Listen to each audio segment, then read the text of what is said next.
মেডিকেলের জন্য খুবই গুরুত্বপূর্ণ একটা টপিক, গুণগত রসায়নের শেষের অংশটুকু।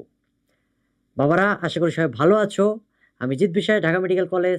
তোমাদের বলছিলাম যে মেডিকেলের জন্য সবচাইতে ইম্পর্ট্যান্ট জায়গা যেখান থেকে প্রশ্ন আসে, সেই জায়গাটা তোমাদের যেখানে সমস্যা সেটা আমরা সলভ করে দেওয়ার চেষ্টা করব।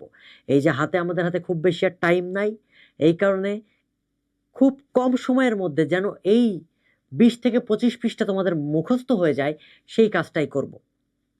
তুমি জাস্ট ক্লাসটার সাথে থাকো এবং জাস্ট দেখতে থাকো যে কিভাবে আমি তোমাকে মনে রাখাই দিতেছি। ক্লাসের পড়া ক্লাসে হয়ে যাবে, জাস্ট গিলাই দিব, তুমি জাস্ট পরীক্ষায় গিয়ে আনসার করে দিয়ে চলে আসবা।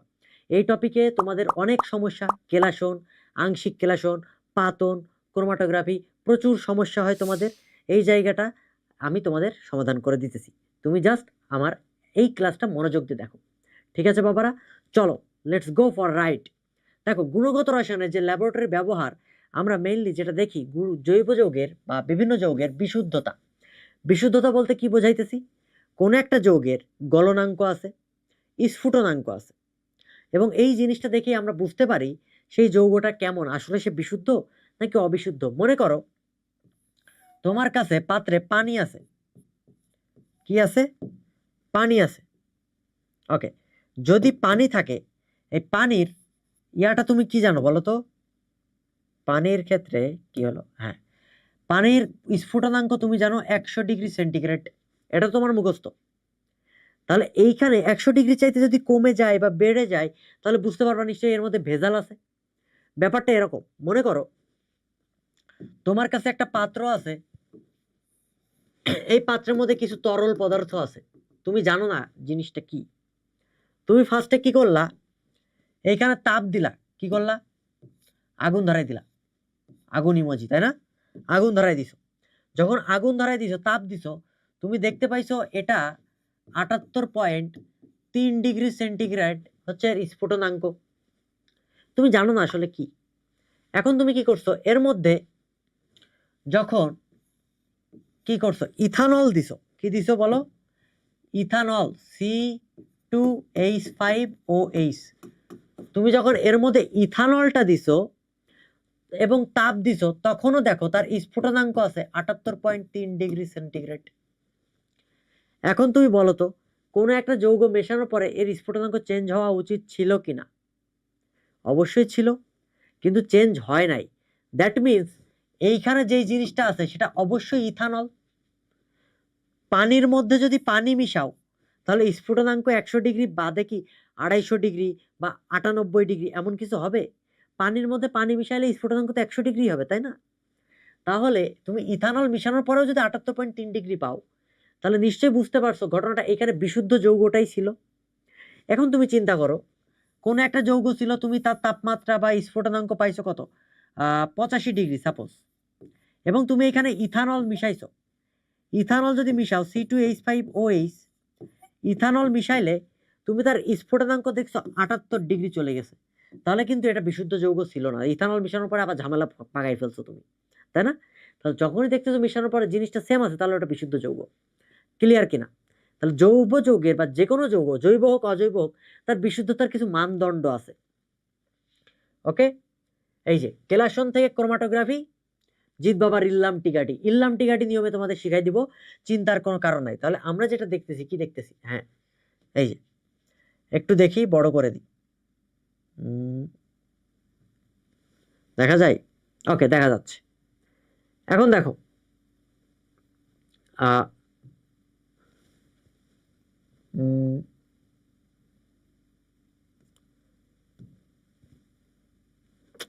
কি যে হয়, দেখো, কেলাসন, এই কেলাসন পদ্ধতিতে আমরা কি করি অ্যাকচুয়ালি? আমরা যেটা করি, কেলাসনের মাধ্যমে কেলাসটা তৈরি করি। কি তৈরি করি? কেলাস তৈরি করি। কেলাস, কিরকম কেলাস? সোডিয়াম ক্লোরাইড তুমি সমুদ্র থেকে তুলে আনছো, এনে কি করছো, তাপ দিছো, তাপ দিলে ওটা কি হয়েছে, পানি ওখান থেকে বাষ্প আকারে উড়ে চলে গেছে। বাষ্প আকারে যদি উড়ে চলে যায়, তাহলে কি হয়েছে বলো তো? এটার মধ্যে সোডিয়াম ক্লোরাইডটা কেলাস আকারে তৈরি হয়ে গেল নিচেই, ঠিক না? তাহলে চলো আমরা কয়েকটা জিনিস দেখি এখানে। আমাদের মেইনলি কি হয়, এই উদাহরণগুলো মনে থাকে না, তাই না? এটাই তো সমস্যা হয়। তাহলে কেলাসনে কি করলাম, ওয়েট, কেলাসন দেখো খুব ভালোভাবে আমার সাথে থাকো, দেখো মুখস্থ হয়ে যাবে। কেলাসন এটা হচ্ছে সোডিয়াম ক্লোরাইড বা খাবার লবণ পৃথকীকরণ। সোডিয়াম ক্লোরাইড বা খাবার লবণ কি, পৃথকীকরণ। এখানে আরেকটা জিনিস মনে রাখতে হবে, সোডিয়াম ক্লোরাইডের সাথে আমরা কিন্তু এইখানে HCl ব্যবহার করি। কারণ কি জানো, কেলাসনটা দ্রুত হয়। এই HCl ব্যবহার করার কারণ কি বাবারা, সমায়ন প্রভাব। কি প্রভাব, অবশ্যই সমায়ন প্রভাব। বোঝা গেছে? ওকে, 2 নাম্বার টপিক, আংশিক কেলাসন। আংশিক কেলাসনের কথা যখন চলে আসবে, তার মানে কেলাসন তো করবই, এখানে আবার ঝামেলা যেটা হয়েছে, এই কেলাসনটা খুব সুন্দরভাবে করতে হয়। এর ফলে কি হয়, চিনির মিষ্টতা বৃদ্ধি পায়, মিষ্টতা বৃদ্ধি পায়। তাহলে যদি বলে চিনি গাঢ়ীকরণ, কোন পদ্ধতিতে ব্যবহার করি, আংশিক কেলাসন। বুঝছো? এরপরে চলে আসো, আমাদের যে টপিকটা আছে পাতন। দেখো কয়েকটা উদাহরণ কিন্তু আমি তোমাকে মুখস্থ করাই দিতেছি, যে খাবার লবণ পৃথকী করলে সেটা কেলাসন। খাবার লবণের যেতে একটু মিষ্টিতে চলে আসো, জিনিসটা যত গাঢ় করবা তত ভালো হবে, তাহলে কাছাকাছি থাকতে হবে, তার মানে আংশিক কেলাসন। ক্লিয়ার? পাতন নিয়ে তেমন কিছু জানার দরকার নেই, মনে রাখবা পাতনে আমরা যেটা ব্যবহার করি, একটা লিবিক শীতক ব্যবহার করি। পাতনে কি ব্যবহার করি, লিবিক শীতক ব্যবহার করি। এরপরে চলে আসো, আমাদের যেটা জানতে হবে আংশিক পাতন। আংশিক পাতন, যদি এই পাতনটা করা হয় কখন জানো, পাতনটা করা হয় যদি স্ফুটনাঙ্ক 40 ডিগ্রি এর কাছাকাছি থাকে। স্ফুটনাঙ্কের পার্থক্য, মনে করো একটার স্ফুটনাঙ্ক 100 ডিগ্রি সেন্টিগ্রেড আছে, আর একটার স্ফুটনাঙ্ক মনে করো 80 ডিগ্রি সেন্টিগ্রেড আছে। দুইটার পার্থক্য কত বলো তো, দুইটার পার্থক্য নিশ্চয়ই 20 ডিগ্রি সেন্টিগ্রেড, অর্থাৎ 40 ডিগ্রি এর কম। 40 ডিগ্রি এর কম যদি হয় তখন আমরা আংশিক পাতন করি। আংশিক পাতন কোথায় পড়ছো বলো তো, জৈব যৌগে পড়ছো। পেট্রোলিয়াম থেকে আংশিক পাতন করলে বা লঘু তেলের আংশিক পাতন করলে বেনজিন, জাইলিন, টলুইন, অ্যালকেন এইগুলো তৈরি হতো না? Okay good. আংশিক পাতন আমরা কোথায় পড়ছি, সোজা সাপটা হিসাব জৈব যৌগে। ওকে, আর একটা জিনিস মনে রাখো, এইখানে একটু ঝামেলা আছে, দেখো একসাথে মনে রাখাই দিই। হ্যাঁ, একসাথে মুখস্থ করবা, একসাথে মুখস্থ করবা। একসাথে যদি মুখস্থ করতে হয়, আংশিক পাতনের উদাহরণ হচ্ছে রেকটিফাইড স্পিরিট উৎপাদন। রেকটিফাইড স্পিরিট উৎপাদন। ওকে, কিন্তু রেকটিফাইড স্পিরিট থেকে যখন ইথানল তৈরি করতে যাবা, রেকটিফাইড স্পিরিট তৈরি করতেছো, এটা আংশিক পাতন। কিন্তু কিন্তু বাবা, যখনই তুমি এই রেকটিফাইড স্পিরিট থেকে ইথানল তৈরি করবা, তখনই সেটা হয়ে যাবে সমস্ফুটন পাতন। সমস্ফুটন মানে একই তাপমাত্রায় ফুটবে। এখন তো অত ডিটেলস জানার দরকার নাই, তোমাকে উদাহরণটা মনে রাখতে হবে। সো উদাহরণটা মুখস্থ করো, তাহলে একটু ভালো করে বুঝো। রেকটিফাইড স্পিরিট তৈরি করতেছো, আংশিক পাতন, ওই যে বেনজিন বা পেট্রোলিয়াম থেকে রেকটিফাইড স্পিরিট তৈরি করতেছো। কিন্তু যখন রেকটিফাইড স্পিরিটটাকে ব্যবহার করে তুমি মদ তৈরি করতে যাচ্ছ, ইথানল, তখন তার একটা স্ফুটনাঙ্কের কাছাকাছি আসতে হবে না? বলো, রেকটিফাইড স্পিরিটের মধ্যে কি আছে, 96%, 96.4% কি আছে, ইথানল। আর বাকিটা 4.4% কি আছে, পানি আছে। তাহলে এই রেকটিফাইড স্পিরিট থেকে যখন ইথানলটা তৈরি হবে, ইথানল উৎপাদন, তখন সেই প্রসেসটার নাম কি বাবা, সমস্ফুটন পাতন। বুঝো নাই? তাহলে সোডিয়াম ক্লোরাইড পৃথকীকরণ কেলাসন, চিনি গাঢ়ীকরণ আংশিক কেলাসন, রেকটিফাইড স্পিরিট উৎপাদন আংশিক পাতন, রেকটিফাইড স্পিরিট থেকে ইথানল তৈরি সমস্ফুটন পাতন। ক্লিয়ার? এরপরে চলে আসো, আরেকটা পাতন আছে, বাষ্পপাতন।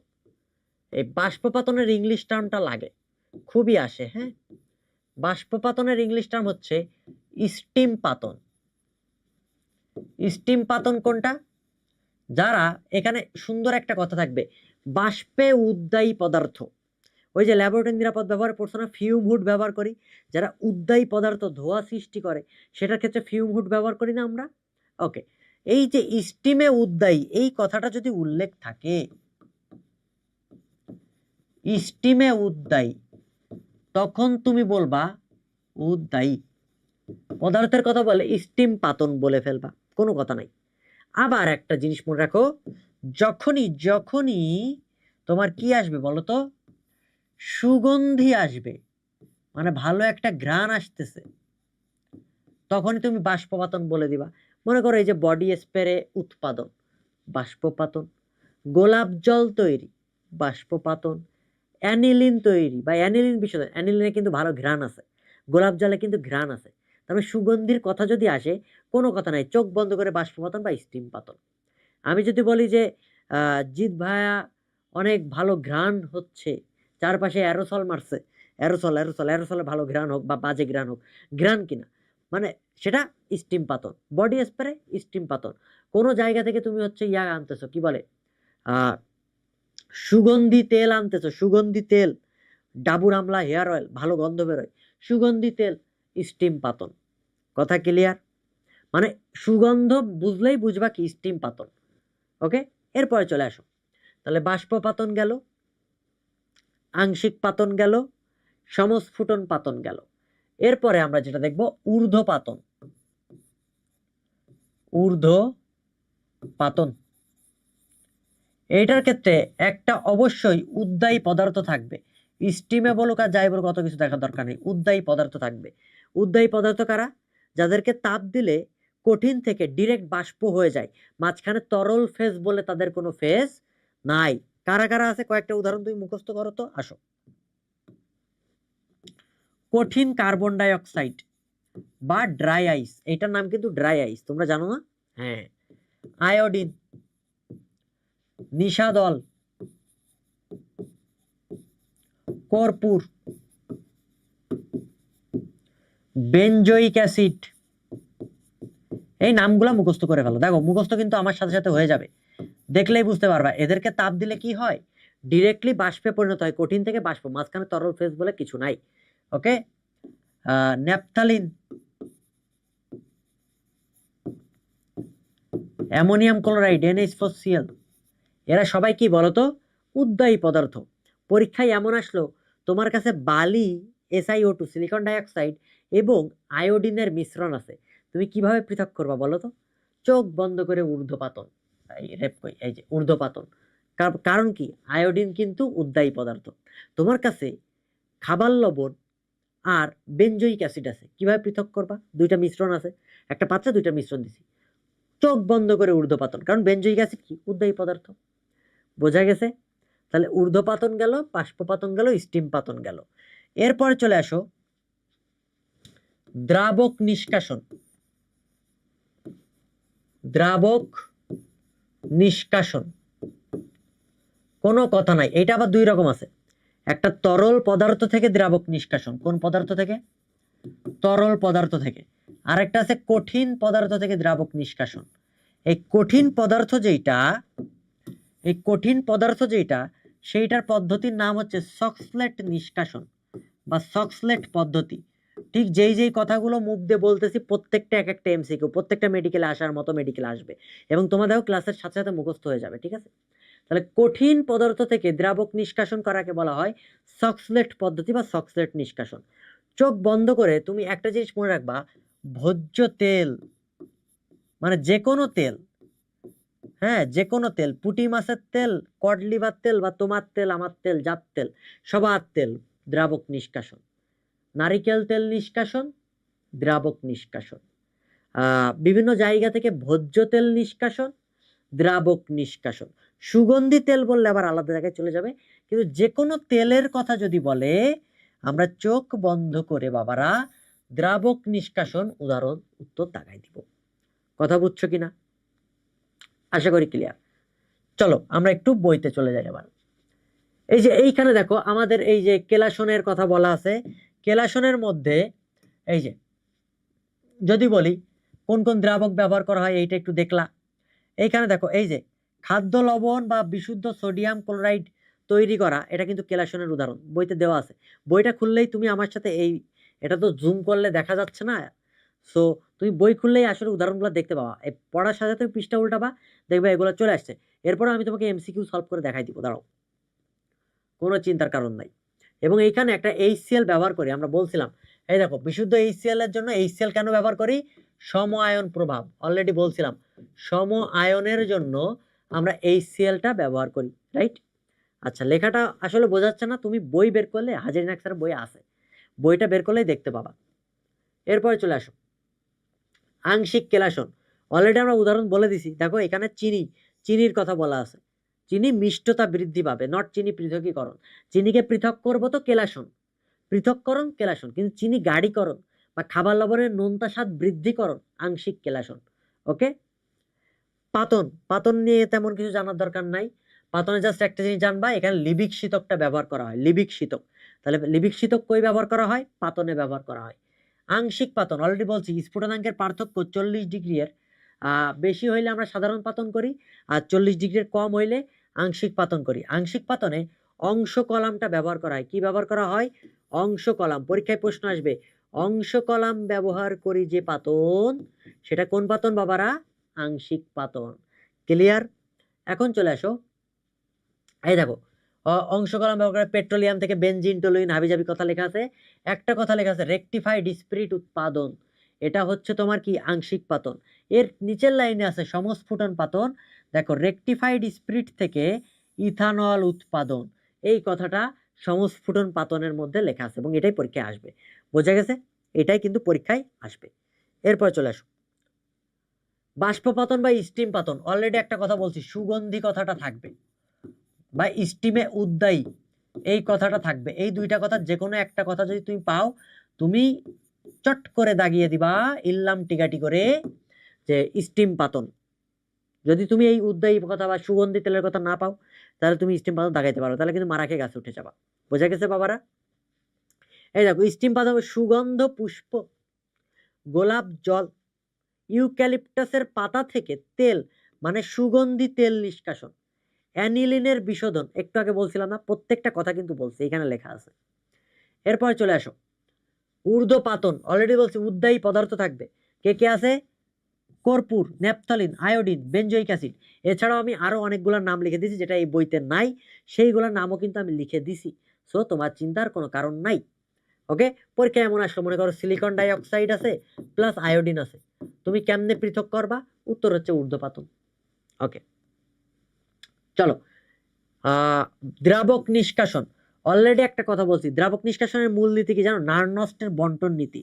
দ্রাবক নিষ্কাশনের মূলনীতি কোনটা বাবারা? নার্নস্টের বন্টন নীতি। দ্রাবক নিষ্কাশন দুই প্রকার, অলরেডি বলছি, তরল পদার্থ থেকে আর কঠিন পদার্থ থেকে। কঠিন পদার্থ থেকে যে দ্রাবক নিষ্কাশন, সেটার নাম হচ্ছে সকসলেট পদ্ধতি। কোথায় গেল? এটা তো ম্যাথ। এই যে এইখানে লেখা আছে, জলীয় দ্রবণ থেকে নিষ্কাশন আর কঠিন পদার্থ থেকে, যেটার নাম সকসলেট নিষ্কাশন। বোঝা গেছে? দুইটা পদ্ধতির নাম দেওয়া আছে। আর দ্রাবক নিষ্কাশনে একটা কথা তোমারে বলে ফেলছি আমি, ভোজ্য তেলের উদাহরণ আসলেই তুমি বলে দিবা দ্রাবক নিষ্কাশন। পরীক্ষাগুলো এইগুলাই কিন্তু বেশি আসে। ওকে, আমরা উদাহরণ দেখি। এই দেখো, নারিকেলের শ্বাসের গুঁড়া থেকে নারিকেল তেল, শস্য বীজ থেকে তেল, মরিচের গুঁড়া থেকে ঝাঁঝালো রং, ওই যে সকসলেট পদ্ধতি, যেহেতু কঠিন। ধানের তুষ, চালের কুড়া থেকে ভোজ্য তেল, মানে যত তেল আছে, বুঝছো, যত তেল আছে সবাই হচ্ছে কি বাবা? দ্রাবক নিষ্কাশন। বোঝা গেছে? তুমি বই, আমার এই পড়ানোর সাথে বইটা খুলে একটু বসবা, তাহলে দেখবা জিনিসটাই আরো ইজি হয়ে গেছে। এরপরে চলে আসো ক্রোমাটোগ্রাফি। ক্রোমাটোগ্রাফির ক্ষেত্রে সবসময় দুইটা জিনিস মাথায় রাখতে হবে, একটা স্থির দশা আর একটা সচল দশা ব্যবহার করি আমরা। কি কি দশা ব্যবহার করি বাবারা? স্থির দশা এবং সচল দশা ব্যবহার করি। এটা কিন্তু প্রচুর ইম্পর্টেন্ট, পরীক্ষা কিন্তু এই প্রশ্নগুলো আসে। যে ক্রোমাটোগ্রাফি অলওয়েজ মাথায় রাখবা রুল অফ টু মেনে চলে। আমি রুলকে টু বলি, যারা আসলে পেইড ব্যাচে ছিলা বা বিভিন্ন ক্লাস আমার দেখছো, তুমি জানো, তোমাদের সাথে একটু মজা করি, এই দেখবা মনে থাকবে রুল অফ টু বা রুল অফ টু। কারণ কি? ক্রোমাটোগ্রাফি দশা কয়টা? দুইটা। ক্রোমাটোগ্রাফি কত প্রকার? দুই প্রকার। অধিশোষণ ক্রোমাটোগ্রাফি কত প্রকার? দুই প্রকার। দেখো সবকিছু দুই প্রকার। ক্রোমাটোগ্রাফি দশা একটা স্থির মাধ্যম, চলনশীল মাধ্যম। ক্রোমাটোগ্রাফি কয় প্রকার? অধিশোষণ, বন্টন, মানে দুই প্রকার। অধিশোষণ ক্রোমাটোগ্রাফি কত প্রকার? দুই প্রকার। ক্রোমাটোগ্রাফি পাতলা স্তর ক্রোমাটোগ্রাফি। বন্টন ক্রোমাটোগ্রাফি কত প্রকার? দুই প্রকার। Paper chromatography, gas chromatography. দেখছো কত সুন্দর করে সবকিছু দেওয়া আছে, শুধু দুই প্রকার জানলেই হয়ে যায়। এখন চলে আসো, এইখানে আমরা যেটা দেখব একটা আছে কলাম ক্রোমাটোগ্রাফি, আর একটা আছে হচ্ছে তোমার পেপার ক্রোমাটোগ্রাফি। পেপার ক্রোমাটোগ্রাফি যেহেতু বন্টনের উপর ভিত্তি করে, এইখানে একটা মান পাবা, সেটা হচ্ছে আর এফ। হ্যাঁ, আর এফ। আর এফ এর ক্ষেত্রে তিনটা কথা তুমি মাথায় রাখবা। এটার কোনো এটা একটা অনুপাত। এটা কি অনুপাত? আর এফ এটার কোনো তাইলে একক নাই। 2 নাম্বার কথা, আর এফ এর মান 0 থেকে 1 মধ্যে হবে, কিন্তু 1 হইতে পারবে না। ঠিক আছে, 0 থেকে 1 মধ্যে হবে, 1 কম, 0 বেশি। বোঝা গেছে বাবারা? আর এফ এর মান 0 কম মানে 0 বেশি, 1 কম। অনুপাত, এর কোনো একক নাই। এটা কিসের ক্ষেত্রে প্রযোজ্য? পেপার ক্রোমাটোগ্রাফির ক্ষেত্রে প্রযোজ্য। বোঝা গেছে? ঠিক যেই যে কথাগুলো বলছি এগুলো সব মাথায় রাখো। হ্যাঁ, আর কলাম ক্রোমাটোগ্রাফি, কলাম মানে কি বলতো? গাছ দেখছো? একটু গাছ আঁকাই। এটা যদি গাছ আঁকাই, এটা হচ্ছে তোমার মূল, এটা হচ্ছে পাতা। অনেক সুন্দর গাছ হয়েছে, তাই না? ওকে, এটা গাছ, জিৎ বাবার গাছ। সো এই গাছটার এইটা জিনিসটা দেখতে কেমন? কলামের মতো না? বাসার বিম দেখছো না, এই বড় বড় কলাম, কলামের মতো না? তাহলে এই যে গাছের এই জিনিসটা কি? কলামের মতো দেখতে, লম্বা। তাহলে যখনই উদ্ভিদ কথাটা উল্লেখ থাকবে, ভালো করে বুঝো, যে কথাটা বলছি ভালো করে বুঝো, উদ্ভিদ কথাটা উল্লেখ থাকবে, তখন উত্তর হবে কলাম ক্রোমাটোগ্রাফি। কিভাবে মনে রাখছি বুঝতে পারছো? উদ্ভিদ লম্বা, কলামের মতো দেখতে, ইয়া লম্বা তাল গাছ, তাহলে আমরা বলবো যে এটা কলাম ক্রোমাটোগ্রাফি। ক্লিয়ার? কিরকম প্রশ্ন এমন হবে, উদ্ভিদের নির্যাস থেকে ভিটামিন তৈরি, কলাম ক্রোমাটোগ্রাফি। যেহেতু উদ্ভিদের কথা বলে দিছে, উদ্ভিদের নির্যাস থেকে স্টেরয়েড তৈরি, কলাম ক্রোমাটোগ্রাফি। উদ্ভিদের নির্যাস থেকে জিতবাবা তৈরি, কলাম ক্রোমাটোগ্রাফি। এরকম ব্যাপার স্যাপার। উদ্ভিদের নির্যাস থেকে তোমাকে তৈরি করলাম, এটা কলাম ক্রোমাটোগ্রাফি। কিন্তু যখন উদ্ভিদ কথাটা উল্লেখ থাকবে না, উদ্ভিদ কথাটা উল্লেখ থাকবে না, তখন তোমার উত্তর হবে পেপার ক্রোমাটোগ্রাফি। তাহলে বললাম ভিটামিন তৈরি, পেপার ক্রোমাটোগ্রাফি। স্টেরয়েড তৈরি, পেপার ক্রোমাটোগ্রাফি। অ্যামাইনো অ্যাসিড তৈরি, পেপার ক্রোমাটোগ্রাফি। জিতবাবা তৈরি, পেপার ক্রোমাটোগ্রাফি। তোমাকে তৈরি করলাম, পেপার ক্রোমাটোগ্রাফি। বুঝতে কি পেরেছো? এখন তুমি বলতে পারো স্টেরয়েড ভিটামিন অন্য জায়গায় দ্রাবক নিষ্কাশনে, কিন্তু আমরা এগুলো পড়ি নাই। ওইখানে কিন্তু তেল পড়ছি, তারপর সুগন্ধি পড়ছি, ভিটামিন স্টেরয়েড কি পড়ছিলাম? পড়ি নাই কিন্তু। তাহলে ভিটামিন, স্টেরয়েড, অ্যামাইনো অ্যাসিড এইগুলা কোথায় পড়ছি? ক্রোমাটোগ্রাফিতে পড়ছি। বোঝা গেছে? তাহলে উদ্ভিদের নির্যাস বললে সোজা কথায় কলাম ক্রোমাটোগ্রাফি, উদ্ভিদের নির্যাস না থাকলে সিম্পল পেপার ক্রোমাটোগ্রাফি। বোঝা গেছে কি বলতে চাইছি? মেসেজটা কি ক্লিয়ার? প্রত্যেকের উদাহরণ দেখো মুখস্থ হয়ে গেছে। আরেকবার আমরা একটু রিক্যাপ করি, চলো। 1 নম্বর কেলাসন, সোডিয়াম ক্লোরাইড পৃথকীকরণ। চিনি গাঢ়ীকরণ, আংশিক কেলাসন মানে মিষ্টতা বাড়াইছি। আংশিক পাতন কি? রেকটিফাইড স্পিরিট উৎপাদন আর জৈব যৌগগুলো উৎপাদন, বেনজিন, টলুইন, হাবিজাবি। তাহলে রেকটিফাইড স্পিরিট উৎপাদন, আংশিক পাতন। সমস্ফুটন পাতন কি? রেকটিফাইড স্পিরিট থেকে ইথানল তৈরি। আচ্ছা গেল। ঊর্ধ্বপাতন কি? উদ্বায়ী পদার্থ থাকবে, আয়োডিন, তারপর হচ্ছে কর্পূর, এইসব হাবিজাবি জিনিসগুলো থাকবে। আচ্ছা, বাষ্পপাতন কি? সুগন্ধি, ঘ্রাণ ছড়াবে, অ্যানিলিন বিশোধন, ইউক্যালিপটাস পাতা। দ্রাবক নিষ্কাশন কি? কঠিন পদার্থ বললে সকসেট আর ভোজ্য তেল, যত ধরনের তেল আছে, হ্যাঁ, নারকেলের তেল, তারপর হচ্ছে ভোজ্য তেল, মরিচের লাল গুঁড়া, এগুলা কি? দ্রাবক নিষ্কাশন। এরপরে উদ্ভিদের নির্যাস থেকে ভিটামিন স্টার্ট কি? Column chromatography. আর উদ্ভিদের নির্যাস বাদ দিয়ে দাও। হ্যাঁ, তাহলে এমনি সিম্পল জায়গা থেকে ভিটামিন স্টার্ট তৈরি কি হবে? আলাদা করব, পেপার ক্রোমাটোগ্রাফি। এটা হচ্ছে জিত বাবার লুল। আসো এখন দেখো, আমরা একটু কয়েকটা এমসিকিউ সলভ করি, তাহলে জিনিসটা বুঝতে ইজি হবে। এই যে কলাম ক্রোমাটোগ্রাফির উদাহরণ দেখো দেওয়া আছে, উদ্ভিদের নির্যাস থেকে। এখানে একটা লাইন আছে ইলিউশন, সংজ্ঞাটা একটু দেখে নিও। কিন্তু তোমাদের মেন যে জায়গাটা সমস্যা হয় সেটা কিন্তু আমরা অলরেডি কভার করার চেষ্টা করছি। আর ক্রোমাটোগ্রাফি নিয়ে কিছু বললেই 2 বসাই দিবা। কত প্রকার? 2 প্রকার। এর দশা কয়টা? 2টা, সব 2 2 2 2 2। হ্যাঁ, এই যে আর এফ এর মান দেখো, এটা 3টা বলে দিছি। এটা একটা অনুপাত, কোনো একক নাই, 1 মানের চাইতে কম, এবং এটা দ্বারা উপাদান শনাক্ত করা যায়। এখানে দেখো ঢাকা বোর্ডে একটা প্রশ্ন আসছে, ঢাকা বোর্ডে একটা প্রশ্ন আসছে, একটু দেখাই।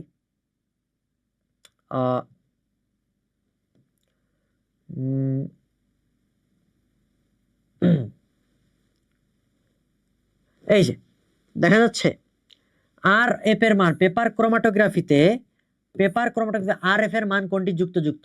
অপশন হয়তো দেখা যাচ্ছে না, অপশনগুলো বলে দিচ্ছি। 0.15 আছে, 1.0 আছে, 2.0 আছে, 1.5 আছে। তাহলে আর এফ এর মান কোনটা হবে? দেখেই বুঝতে পারতেছো 0.15 এটা হবে, কারণ এটা 1 এর চাইতে কম আর 0 এর চাইতে বেশি, তাই না? আর এফ এর মান কি 0 থেকে 1 এর মধ্যে হবে না? তাহলে উত্তর কি হবে? অবশ্যই অবশ্যই অবশ্যই অবশ্যই 0.15 হবে। বোঝা গেছে? আসো আমরা আরো কয়েকটা এমসিকিউ সলভ করা দেখি। এই যে আমাদের অনুশীলনী এমসিকিউ আছে, বোর্ড এমসিকিউ আছে, আমরা একটু দেখি। এইখানে একটু যদি দেখাই,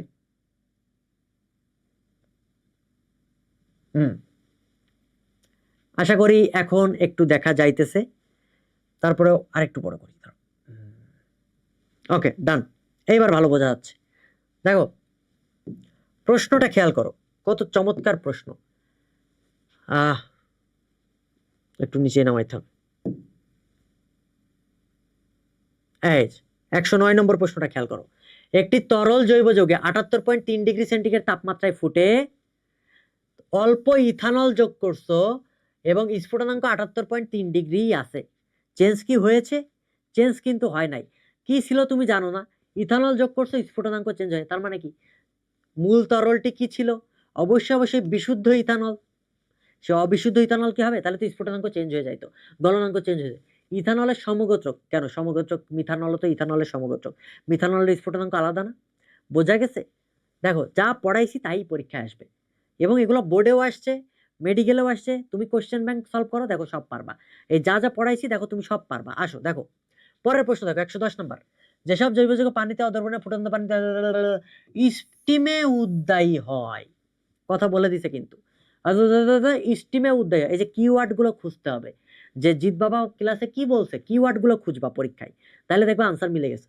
আর কোনো কথা নাই। কেমনে পৃথক করবা? সোজা কথা, স্টিম পাতন বলে দিছি না, স্টিমে উদ্দায়ী হয়, এই কথাটা থাকবে। ওকে, এর পরেরটাতে চলে আসো। আমরা একটু উপরের দিকে নিই। ওকে, এগুলো মুছে দিই। দেখা কি যাচ্ছে? আর একটু উপরে দিই। স্টিম পাতন হয়ে গেল। 111তে চলে আসো। দেখো আমরা একটু মুছি এগুলো। নাও, দুটি ভিন্ন তরলের কোন দ্রাবকের দ্রাব্যতার মাত্রা কম বেশি হয়েছে। দ্রাব্যতার মাত্রা যদি কম বেশি হয়, দ্রাব্যতার উপর পার্থক্য ভ্যারি করলে আমরা কি করব? দ্রাবক নিষ্কাশন করব। তাহলে উত্তর কি হবে? দ্রাবক নিষ্কাশন। আংশিক কেলাসনও করা যাইতো, কিন্তু দ্রাব্যতার পার্থক্য কম হইতে হইতো। কেলাসনও উত্তর হয়, দ্রাবক নিষ্কাশনও উত্তর হয়, কারণ দ্রাব্যতার উপরেই ডিপেন্ড করে আমরা এটা করি। কিন্তু আংশিক কেলাসন কখনো উত্তর দেওয়ার দরকার নাই। এরপর চলে আসো, অধিশোষণের মাত্রা সচল দশা। অধিশোষণ সচল দশা দেখে কি বুঝতেছো? সচল দশা, স্থির দশা, অধিশোষণ, ক্রোমাটোগ্রাফি। আর তো কোনো কথা বলার দরকার হয় না বাবা, এই এত কিছু পড়ার দরকার নেই। ক্রোমাটোগ্রাফি উত্তর। দেখো প্রথম 2 লাইন পরেই আনসার বের করা যায়। এরপর ক্রোমাটোগ্রাফির দশা কয়টা? বলছি না রুল অফ 2। ক্রোমাটোগ্রাফি মানে কি? দুইটা দশা। শেষ। ব্যাপারটা এরকম। দেখো তুমি সবগুলা পারবা। পরের প্রশ্নে আসো। পেপার ক্রোমাটোগ্রাফিতে আর এফ এর মান কোনটি যুক্তিযুক্ত? একটা আছে 0.5, 1.5, 1, 2, কোনটা হবে? 0.5 হবে। দেখছো, মানে পড়াই ফেলছি না সবকিছু। মানে যা যা বলছি এইগুলাই তুমি প্রশ্নে পাবা। চলো আরো কয়েকটা এমসিকিউ আমরা সলভ করি, দেখি আরো নিচে কিছু আছে নাকি। না, এই পাশে আর কিছু নাই। তোমাদের যেই টপিকে সমস্যা ছিল আমরা একটু পরের স্লাইডে যাই। এই যে এইখানেও কয়েকটা কথাবার্তা বলা আছে, একটু জুম করি।